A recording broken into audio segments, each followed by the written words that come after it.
புவனா அவனை ஆவேசமாக எடுத்து சென்று காரில் அமர வைத்துவிட்டு, டாக்டர் சார், என்ன நடக்குதுங்க? நீங்கள் உங்கள் மனசில் என்ன நினச்சிட்டு இருக்கீங்க? உங்கள் அப்பா கிட்ட மட்டும்தான் நம்ம கல்யாணம் பண்ணிக்க போகிறோன்னு சொல்லுவேன்னு சொன்னீங்க. ஆனால் இப்போது இவ்வளோ பேர் நின்று பார்த்துட்டு இருக்கும்போது இவ தான் நான் கல்யாணம் பண்ணிக்க போகிற பொண்ணுன்னு சொல்லி உரிமையாக என்னோட தொழிலை கை போடுறீங்க. பார்க்குறவங்க என்ன நினைப்பாங்க? கொஞ்சமாவது அதை பற்றி யோசிச்சிங்களா?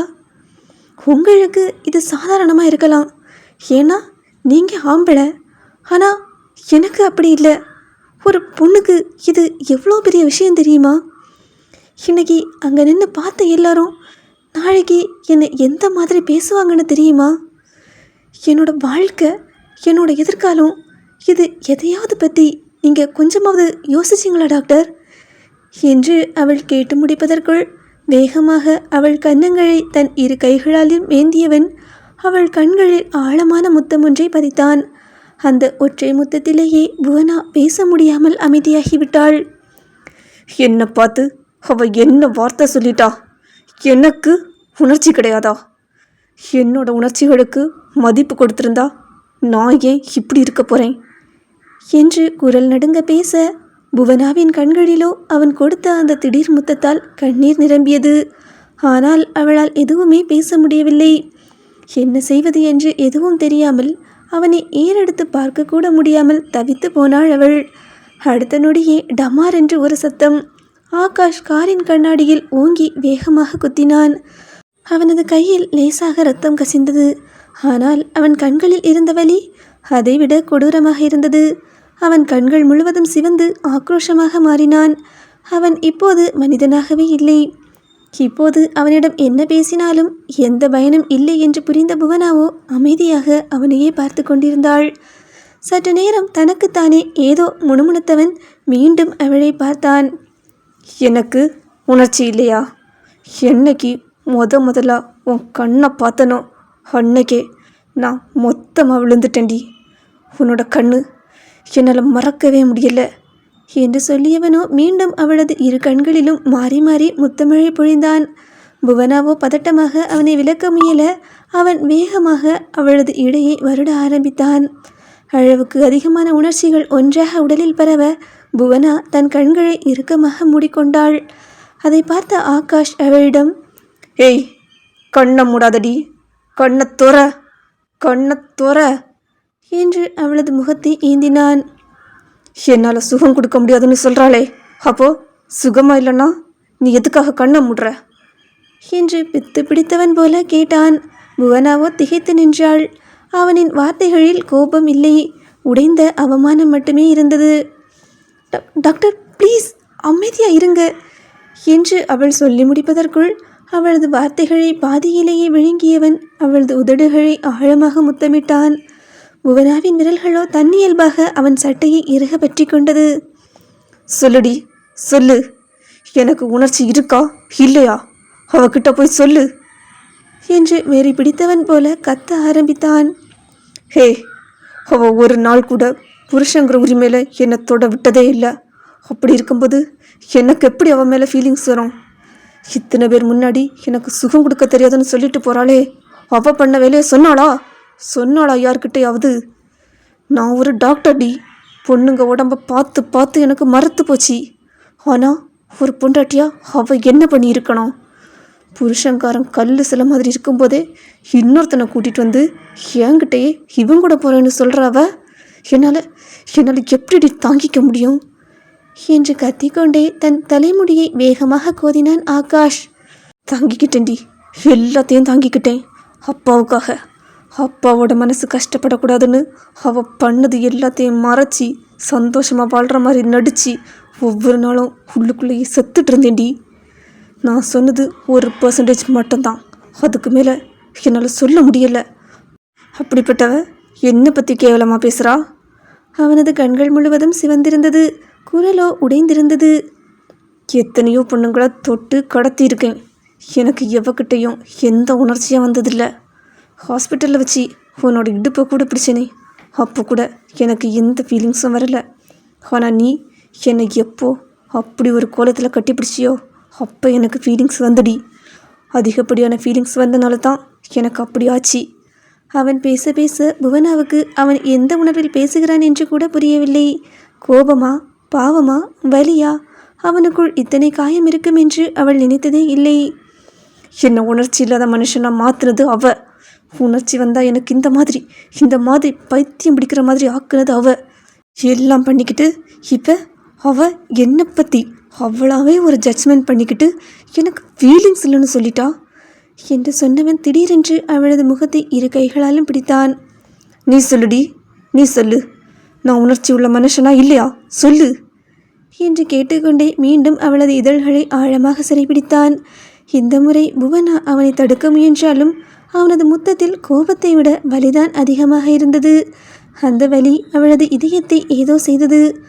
அவனது கைகள் புவனாவின் இடையில் ஊர்வலம் நடத்தி கொண்டிருக்க அவனது இதழ்களோ அவளது இதழோடு பெரும் யுத்தத்தையே நடத்தி முடித்தது. நான் பார்த்த எத்தனையோ பொண்ணுங்கள நீ ரொம்ப வித்தியாசமானவடி. என்கிட்ட மாட்டின பொண்ணுங்க எல்லாம் என்கிட்ட இருந்து தப்பிச்சு போகிறதுக்கு தான் முயற்சி பண்ணியிருக்காங்க. அவங்களுக்கு நல்லாவே தெரியும் நான் தப்பான எண்ணத்தில் அவங்கள தொடரல. எனக்கு தேவையான ரத்தத்தை மட்டும்தான் எடுத்தேன். ஆனால் எப்படா இவங்கிட்ட இருந்து தப்பிச்சு போகலான்னு தான் எல்லாரும் நினச்சிருக்காங்க. நீ நல்லாவே இருக்க மாட்ட, நீ ஒரு அரக்கன் அப்படின்னு என் முகத்துக்கு நேரே சொல்லியிருக்காங்க. ஆனால் நீ மட்டும் தாண்டி என்னை பற்றி கவலைப்பட்ட. எனக்குள்ள ஒரு மனுஷன் இருக்கான்னு நம்பின. அந்த நம்பிக்கை எனக்கு பிடிச்சிருக்கு. மற்ற பொண்ணுங்க மாதிரி அழுதுட்டு இருக்காத உன்னோட தைரியம் பிடிச்சிருக்கு. கோபமாக பேசினா கூட அதில் திமிர் இல்லாமல் நியாயம் இருக்கிற உன்னோட பேச்சு பிடிச்சிருக்கு. பெத்த அம்மா எனக்காக துடிக்கலை, விட்டுட்டு போயிட்டாங்க. கட்டுன பொண்டாட்டி எனக்காக துடிக்கலை, விட்டுட்டு போயிட்டா. ஆனால் நீ எனக்காக துடிச்சடி. நான் மயங்கி கீழே விழுந்தப்ப நீ துடிச்ச. என்னால் அதை உணர முடிஞ்சுது. உன்னோட இந்த பாசம் எனக்கு பிடிச்சிருக்குடி. எல்லாத்துக்கும் மேலே கொஞ்சம் கூட ஆடம்பரமே இல்லாத உன்னோட இந்த முகம் எனக்கு பிடிச்சிருக்கு. ரொம்ப யதார்த்தமாக இருக்கக்கூடிய இந்த குணம் எனக்கு பிடிச்சிருக்கு. எல்லாத்தையும் விட உன்னோட இந்த கலர் எனக்கு ரொம்ப பிடிச்சிருக்கு. கொஞ்சம் கூட நேச்சுரலாக இல்லாமல் மேக்கப் போட்ட மாதிரியே கருன்னு இருக்கிற இந்த கலர் எனக்கு பிடிச்சிருக்கு. உன்னோட இந்த கலர்லையும் கண்ணுலையும் தாண்டி நான் மொத்தமாக விழுந்துட்டேன். ஆகாஷ் சொன்ன அந்த கடைசி வரிகள் தான் புவனாவின் இதயத்தை இரண்டாக உடைப்பது போல இருந்தது. அவளது மனம் வேகமாக அடித்து கொண்டது. அப்படின்னா என்னோட உண்மையான கலர் தெரிஞ்சா இவன் இதை விட மோசமாக ரியாக்ட் பண்ணுவானோ? இல்லை, இப்போவே இவங்கிட்ட எல்லா உண்மையையும் சொல்லிடணும் என்று நினைத்தவள் ஏதோ பேச முற்பட, புவனா, சத்தியமாக சொல்கிறேன்டி, நீயும் என்னை ஏதோ ஒரு விதத்தில் ஏமாற்றிருக்குன்னு தெரிஞ்சா சத்தியமாக நான் உயிரை விட்டுடுவேன். I love you so much. I love you so much டி. I love you. புவனாவோ பேச்சற்ற சிலையாக உறைந்து நின்றாள். அவள் சொல்ல வந்த வார்த்தைகள் அனைத்தும் தொண்டைக்குள்ளேயே அடைபட்டு போயிருந்தது. இங்கே பாரு, நீ என் கூடவே இருந்தா என்னோட வாழ்க்கை நல்லா இருக்கும்னு தோணுச்சுடி. அதனால தான் உன்னை பற்றி கூட யோசிக்காமல் சுயநலமாக என்னை பற்றி மட்டும் யோசிச்சிட்டேன். உன் மேலே இருந்த ஆசையில் தான் காலையில் நம்ம கல்யாணம் பண்ணிக்கலாமான்னு கேட்டேன். ஆனால் எனக்கு அதுக்கு தகுதியே இல்லடி. அதனால தான் உங்ககிட்ட உரிமையாக கேட்கக்கூட முடியலை. நீ வேற, நான் ஏற்கனவே கல்யாணம் ஆனவன்னு சொல்லிட்ட. உங்ககிட்ட எப்படிடி இரண்டாம் தரமாக வாழ சொல்கிறது? நடிப்புக்காகவாவது உங்கூட ஒரு நாள் வாழணும்னு ஆசைப்பட்டேன்டி. ஏய், என்ன பார்க்குற? வாய்க்குள்ளேயே பேசுவியே, இப்போ எதுக்கு அமைதியாக இருக்க? பேசுடி, பேசு, சொல்லு. நான் உணர்ச்சி இல்லாதவனா? சொல்லுடி, சொல்லு என்று சொல்லிக்கொண்டே அவளை பிடித்து உலுக்கியவன் அடுத்த நொடி அவளது நெற்றியில் தனது நெற்றியை சாய்த்தபடி கண்களை மூடி நின்றான். அவனது மூச்சு முழுவதும் நடுங்கிக் கொண்டிருந்தது. அவனை அந்த அளவுக்கு உடைந்து பார்த்த புவனாவுக்கோ என்ன பேசுவது என்றே தெரியவில்லை. அவளது இதயம் ஒரு பக்கம் அவனுக்காக துடித்தது, மற்றொரு பக்கம் அவள் மறைத்து வைத்திருந்த உண்மை அவளை கொன்று கொண்டிருந்தது. அவள் மெதுவாக அவனது கைகளை பிடித்து விலக முயல. போகாதடி, எல்லாரும் போயிட்டாங்க, நீயும் போயிடாத என்று குழந்தை போல உடைந்த குரலில் சொல்ல, அந்த ஒரு வரியில் புவனாவின் கண்களில் கண்ணீர் நிரம்பியது.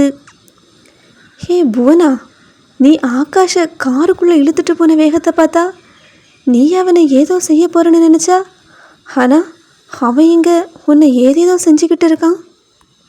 நீ என்ன இப்படி அமைதியாக இருக்கிற? இப்போ நீ அவனுக்கு என்ன பதில் சொல்ல போற? தன்னோட அம்மா தனக்காக பார்த்து வச்சிருக்கிற மாப்பிள்ளையை தேடி இந்த ஊருக்கு வந்திருக்கிற அல்லிராணி இப்போ ஆகாஷுக்கு என்ன பதில் சொல்ல போறா? உங்களோட கருத்துக்களை மறக்காமல் கமெண்டில் சொல்லுங்கள். இந்த ஸ்டோரி உங்களுக்கு பிடிச்சிருந்தனா லைக் பண்ணுங்கள். ஸ்டோரியோட அடுத்த பாகத்துக்கு மறக்காமல் நம்ம சேனலை சப்ஸ்கிரைப் பண்ணிக்கோங்க.